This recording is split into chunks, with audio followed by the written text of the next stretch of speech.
Victims of the Abuja-Kaduna train kidnapped after the terrorists known as bandits bombed the moving train on March 28, 2022 have appeared in new video begging the federal government of Nigeria and Pakistan to secure their release, just as the 7 days ultimatum given to FG by the terrorists to meet their demand or have the kidnapped victims killed remains 4 days.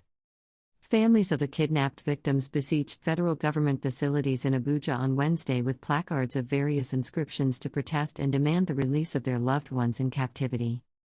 The terrorists had demanded from the government to release their members allegedly kept in a Yola detention facility.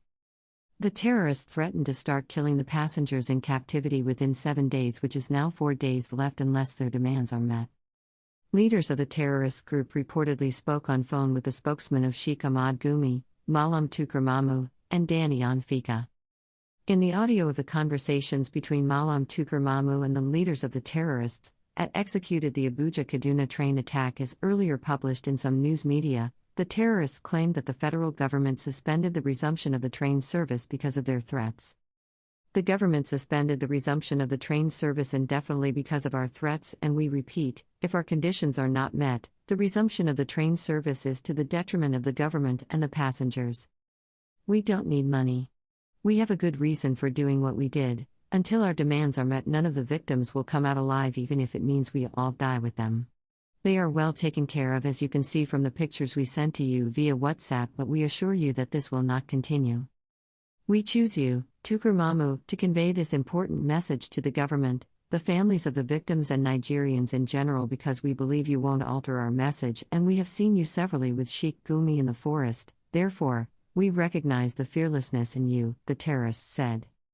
The leader of the terrorists, Abu Bara, said that it's been 2 months since the abduction and anything can happen to the abducted passengers henceforth. He explained their reasons for the abduction as a retaliation for the arrest and detention of their children by the security agencies. In the new video showing the victims of the abducted Abuja-Kaduna train passengers, 6 passengers victims including a Pakistani, were seen in the footage. As captured by Linda Ikaji blog, the Pakistani, who gave his name as Mohammed, called on the government of his country as well as the government of Nigeria to help secure their release. My name is Mohammed, I'm working here in Nigeria, but a foreign national, a Pakistani. We were abducted from the Abuja-Kaduna train on 28th of March. We are here, 62 in number.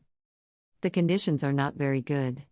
I am appealing to the government of Nigeria, the government of Pakistan and the international community to help us, he said. Another passenger, who gave his name as Mohammed Dihu, also appealed to the government to grant the demands of the terrorists, so they can be released. The terrorists, who accused the government of being insincere, gave a 5-day ultimatum for the release of some of their children whom they claimed were in custody of the government. They claimed their children were abducted by the government in Adamawa state and will only release the Abuja-Kaduna train victims if the government releases their children. Greater than view this post on Instagram. Greater than. Greater than. Greater than. Greater than. Greater than a post shared by Linda Kijiblog, at Linda Kijiblog Official.